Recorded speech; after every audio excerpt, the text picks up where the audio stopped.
waxay ka sameeyeen qaar ka mid ah xaafadaha magaalada Burco waxay ku soo qabteen 4 qof oo ku jiro Sheekh Saciid Axmed Jaar oo ka mid ah culimada waaweyn ee gobolka Togdheer xaafadaha xalay ciidamada aaraayadu galaleefeen oo ku yaala dhinaca galbeed ee magaalada Burco ayaa waxa cabasho xoogan laga muujiyay sida arxan darrada ay ciidamadaasi u baadheen xaafadahaasi saqdi dhexe xalay Seenam Cali Warsame waxaaska u dhaxday Sheekh Saciid Axmed Jaar ee ciidankaas xalay kala bixin gurigiisa waxa ay sharaxaysaa sida wax u dhacay 12 iyo 12 ahayd meelaha koodi ma garan waan hurudnay ay noo soo galeen bacdina xaruntii bay naga saliyeen bacdina aad bay noo fitisheen wayna baarbaareen bacdina waxa dhacday markii dambana isagiina si sharaf leh ugu soo baxay uu isu soo dhiibay waxa la wuxuu geystay jirin ayuu aaday marka alxamdulillah waxa la waxa qaateen aan garanayno waxa la waxa ku xasan aan garanayno marka isagoo nin dhibaato ka shaqeeya ma ahayn waxa nin maartaan ganacsado ah nin waxa ka shaqeeya guddiga jaamacadda guddiga horumarka iyo isgaarsiinta marka hawlooyin badan way wadanka u qaban jiray nin dadka deex u goostan ma ahayn ma garanayno meel lagala qaado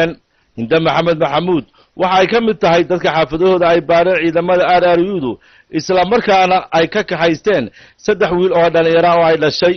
waxay tilmaamaysaa sida ciidamadu ay gurigeeda ugu qaadeen fitir faatirka naloo soo galay saacad markay ahayd ilaa 2:00 habeenimo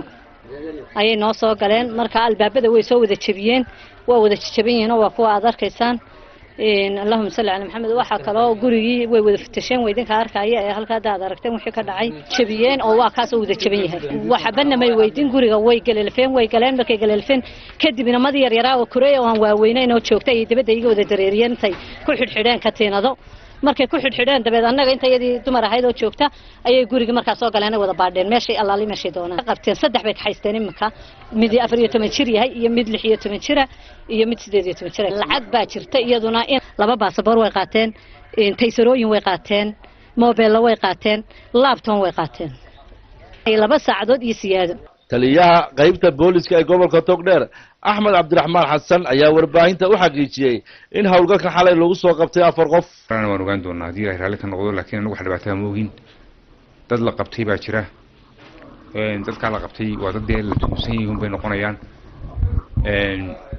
kulli gobol ahaan ciidankayga bariiskii ciidan dibadda ka yimid labaduba hawlgallada way fulinayaan oo hawshu waa hawl routine oo awalba gobolka dhowr jeer hore ka dhacday marka wixii cabatina waanu eegaynaa oo ruureynaa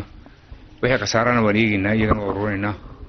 dadkuna dee qofku hadduu dambi leeyahay dambiilu noqonaya hadii aanu dambi lahayn dee dambi yeelan maayo qabtay imika waxa filayaan in 4 qof ka badnayn Sheekh Saciid Axmed Jaar oo ciidamada aaraayadu xalay ka kaxaysteen gurigiisa ayaa waxa uu ka mid yahay guddiga jaamacadda Burco guddiga horumarinta gobolka guddiga wanaag fariista iyo xumaan reebista isla markaana waa mulkiilayaasha shirkadda isgaarsiinta Afro Airline ee gobolka Togdheer dadkan xalay lagu qabtay hawlgalkaasi ayaa dhamaantood loo dhaadhiciyay dhinaca magaalada Hargeysa ee xarunta gobolka Maroodi Jeex hawlgallada ciidamada aaraayadu ka filiyaan magaalada Burco kuna baaran